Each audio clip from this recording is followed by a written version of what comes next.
So today we want to talk about food plot mistakes. You know, here at Northwoods we get to talk to hundreds of people every year. In fact, just in 2024 alone, I've talked to over 100 people.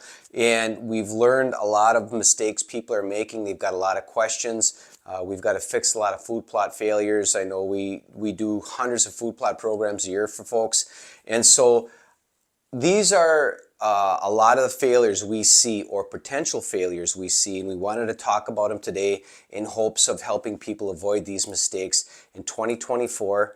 And the bonus one we have, the sixth one, actually is probably one of the worst ones we see, and it's very unfortunate. So let's talk about food plots mistakes today in hopes of helping you planting in 2024.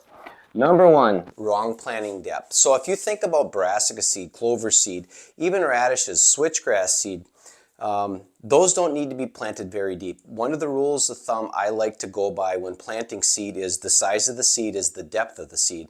And again, you go back to those little tiny seeds we're talking about. They just need to be pressed into the ground, a firm seed bed. I really like a lawn roller. Let's say you have to do some tillage work or whatever. You know, get some fertilizer in the ground, and you have to work the ground up a little bit. We roll that food plot flat, spread our seed, brassicas or clovers, switchgrass, radishes, and then we're going to roll it one more time. And that's as deep as that seed needs to be planted, those little tiny seeds. Now, if you're going to drill it, we like a firm seed bed, and then if you're going to drill these little tiny seeds in, maybe an 1/8 inch deep. And if you think about the drilling process with a no-till drill, it's got that coulter slit that channel that seed can follow, so that might be able to be planted a little bit deeper. But those little tiny seeds do not need to be dissed in. They do not need to be dragged in. They just need to be set into the ground with a roller or a small grooved cultipacker. Same thing with the big seeds. Now, if you think about like our green forage blend, fall forage, our soil builders, our grains, I like to see those anywhere from a 1/2 inch to 3/4 inch deep. And I just think you get the best chance of germination with those seeds buried. I understand no-till. I know sometimes I call it a fad. I think there's a time and a place for some no-till work. And we're going to get into an in-depth video in the future on our thoughts of no-till versus tilling. And folks, I talk to hundreds of people every year all over the country. In the last 2 years, one of the biggest things we saw as failures on food plots is because folks were not burying the seed. They were following this person or that person and just throwing their seed out there and spraying and rolling. And without rain, especially on sandy ground, you're asking for a failure. Heck, I had a failure 2 years ago on a sandy food plot. I was dropping rye in the rain, but then it dried up for 2 weeks. That rye threw a root, didn't do anything except died because that moisture in that sandy soil went away too quickly. So pay attention to your conditions as far as your soils. What do I have? Is no-till actually going to work for me? Again, to me, our experience doing this for a long time, working with hundreds of customers every year, our best thought process is the size of the seed is as deep as the seed should be buried. So keep that in mind. Wrong planting depth, one of the biggest reasons we've seen food plot failures. Number two, forcing the issue. What I mean by that is you're planting the wrong seed in the wrong location or the wrong soil type. Case in point, let's say you've got a 1/4 acre to a 1/2 acre food plot in in the big woods. There's not a lot of ag area around. You got a lot of mouths to feed. You know, when you think about September, October, when everything else is brown, that food plot is going to be a neon sign for those deer. Come eat here. We really don't want to see brassicas in there because those brassicas could get eaten to the ground quickly, okay? And so we're probably going to look at a cereal grain blend. We might not be looking at our green forage blend. The beans and the peas could be eaten quickly, and they'll grow back, but they won't grow back as fast as, say, like a cereal grain like rye or oats or maybe a clover. Okay, so that big woods 1/2 acre food plot might not be the right situation for brassicas. Now, vice versa, if you go to an ag area, okay, you're surrounded by beans and corn, our green forage blend on a 1/2 acre plot is perfect. That's a great mix to do that. And then we can get some brassicas in there as well. Shaded food plots, you're not going to want to do brassicas most of the time because those big leafy plants need a lot of sunlight. If you've got a lot of leaves, and I've seen this, I've done it personally. We had a long shooting lane in amongst the woods, and I went in, worked it up, and planted some food plot seed. I believe it was cereal grains and clovers, And man, when we got rain and wind in October, it just buried that food plot. So low sunlight, and it was buried in leaves. There's probably the only thing we're going to get away with is cereal rye, because it can grow up through those leaves. So don't force the issue. Same thing with soil conditions. If your soil isn't ready for brassicas, you don't want to plant brassicas. You might get them to grow, but they might be 6 to 10 inches tall, yellow, purple, little tiny bulbs, and they taste like crap to the deer. So think about your conditions. Is this going to work for me to the, what I always talk about is the best chance of success. And what I mean by that is your planting, what you're putting in the ground, going to reach its full potential for deer season. So take what the soil gives you, okay? Don't force the issue. It looks cool on social media, where you got somebody's pro staff or YouTube star trying to push you into a food plot planting, but that food plot planting might not be conducive to what your condition presents. Number 3, wrong chemicals. We deal with this a lot in, especially when people are getting ready to do their fall food plots. Simazine, 2,4-D, and Roundup, that's a big combination we like to use for switchgrass planting. We definitely don't want to do that combination right in front of a food plot. Simazine sits in the ground a long time. It's a pre-emergent. 2,4-D, it's got a long residual for broadleafs. Do not want to be putting Simazine or 2,4-D in the ground right before we're trying to plant food plot seed. Now, when I'm talking about food plot seed, I'm talking about the brassicas, the clovers, the cereal grains, our fall plantings. Okay, and if you're doing a soil builder, you do not want to do this in the spring either. Okay, the Simazine 2,4-D Roundup combination is great for switchgrass before you plant, or the HD food plot screen before you plant. Okay, now what we recommend before you're doing the actual food, the plantings that the deer are going to eat, we just recommend Roundup. That's all we usually recommend. So think about those chemicals. I've talked about this before, and I'm going to talk about it again. I just saved a guy 2 days ago from making this massive mistake. Glyphosate, Roundup, once the switchgrass is down in the ground. Folks, we've been talking about this for 2 years, okay? And like I said in our switchgrass video, if I thought you could spray Roundup on our RC switchgrass, it would be on our website planting instructions, and it's not. It's old information. It's bad information. You are absolutely playing Russian roulette.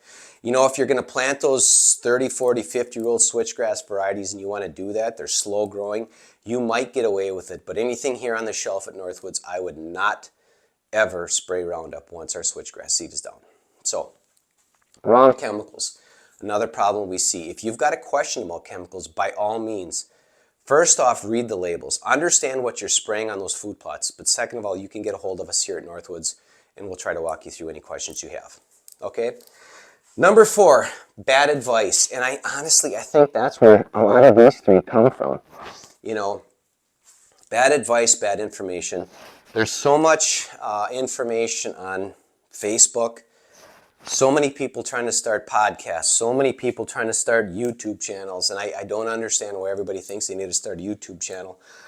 We had to start this one really to cut out a lot of this. There's so much bad information out there. Now, don't get me wrong, there's some really good Facebook pages, there's some really good YouTube channels, smart people, common sense, they do their research. But what I see a lot of lately, podcasts, YouTube channels, people just grab this information from this guy and that information from this guy and this YouTube star, take a couple of things from him, and then they just regurgitate it as their own information. Well, this is bad, that is garbage, that is completely wrong, and now they've just repackaged it as a new YouTube channel or a new podcast. And it's we get so many people call and say, well, I watched this guy and he planted it this way. Well, first off, it's bad. It's just bad planting advice. 2, you're planting the wrong seed in the wrong situation, and it's just becoming a major problem because and I'm sorry if I'm offending you or hurting your feelings, but there's so many people on social media that have no idea what they're talking about, or they're a pro staff for somebody. They're pushing people into the corner with a certain clover blend or a certain brassica blend when their soil conditions and their hunting situations don't call for it. So bad information, bad advice. What I tell folks is this. If you're planting Northwoods Whitetails products, this is your source for information. We have some great partners we work with. They're very knowledgeable on our products. Heck, if you're not planting Northwoods products and you want sound food plot advice without sponsorship or YouTube stars or pro staffers or anything like that, this is where you want to be. We don't BS anybody here, okay? This is not an entertainment channel. I'm not very entertaining.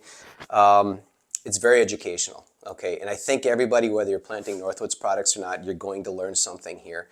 We've been doing this for a long time. Like I said, we've done over 1,000 food plot plans. We've talked to hundreds of people already. So, you know, we try to get everybody to have the best chance of success. I'm not trying to impress anybody here with this channel. I'm not trying to be a YouTube star. We are a food plot seed company with a YouTube channel. I'm not a YouTube channel with a food plot seed company. So I think this is one of the best resources for planning information, whether it's Northwoods products or anybody's product in general. So take a long, hard look at where you're getting your information from, folks. A lot of these channels are entertainment. This is education. Number 5, no soil test. We get a lot of people call in, I want to plant this, what do you think? And the very first thing I ask them is, have you done a soil test? Because I don't want to guess, okay? I don't want to guess. And right now we're getting a lot of calls, and I'm trying to get people to do soil tests right now because we want to be able to send them in the right direction when they go to make their purchases. I want to sell food plot seed to these folks, but I don't want to have to sell them 3 different products because we got it wrong the first 2 times. Let's get it right the first time. Make sure you've got a soil test. A soil test is a roadmap. So like if we're driving to Florida or, gosh, the Grand Canyon, and I'm going to date myself here, we used to take an atlas. There's a lot of people wondering, what the hell is an atlas? So an atlas is a roadmap. Before we had all the fancy phones and everything like that, we would take a roadmap so we know where we were going. Okay, the soil test is the roadmap for your particular piece of ground, for that particular food plot. We need to get this correct, okay? If you're not ready for brassicas, folks, I don't want to sell you brassicas because October 15th, when they're yellow, purple, or eaten to the ground, they're not productive. You're going to be mad at me because we sold you bad food plot seed. I hear it a lot from people. I see it a lot on social media. We got to get the right seed matched up to your conditions. Get a soil test. I really like Rock River Labs in Waterton, Wisconsin. They have a downloadable form. You just go get some soil. I believe it's a plastic lunch bag you can put it in. Fill out the form. They have to have your email because they email you the tests, and then just put it in a flat rate USPS envelope and get it off to them. I can't remember quite what the cost is, but I have no financial involvement with Rock River. There's no sponsor. There's no sponsor or anybody of this channel, but we don't have a partnership with them. I just think of all the soil tests I look at every year, these are the easiest to read. I mean, there's some stuff I've gotten already from some companies, and I'm just like, what in the hell am I looking at? This is like Greek to me. But I think for the most part, for the average food plotter, Rock River Labs is the easiest to read. And I'm sure there's some really good ones out there. I've seen some really good ones. But to me, I really like Rock River Labs. Make sure you get a soil test. All right, the last one, the bonus one, and this is very unfortunate, and I see this a lot, especially lately. A lot of people overpaying for food plot seed. They're being overcharged for food plot seed. Case in point, we just have an agreement on a large supply of buckwheat. Okay, we're able to now sell buckwheat under $50 a bag. And we knocked a lot of the price out from last year. And before I shot this video this morning, I was looking online at some of the other food plot seed companies because last year and even the year before, it was nuts what some of these companies were charging. And I looked this morning and hoping that some of these people had come back down to earth. I saw $82 a bag. I saw $95 a 50-pound bag. I saw $110 for a 50-pound bag of buckwheat. Wow. But then I saw $160 a bag. I'm just like, it's just nuts. I mean, think about it, folks. You could buy 2 bags of buckwheat from us. 2 50-pound bags of buckwheat for what somebody else is charging you for 1 bag. My question is why? It's buckwheat. It's buckwheat. It's not like you're buying some Roundup Ready soybeans or anything like that. This is just buckwheat. And these other folks that are selling it, it's not some fairy dust magic buckwheat that's going to draw every deer for 10 miles. That's not the case, okay? There's no reason for it. I don't understand it. We don't do that here. You know, same thing with switchgrass seed. Holy cow, what you guys are being asked to pay for some of these old varieties of switchgrass. It's crazy. You know, I'm seeing some of the clover. You go to the big box store, and, you know, we talked about it a couple weeks ago.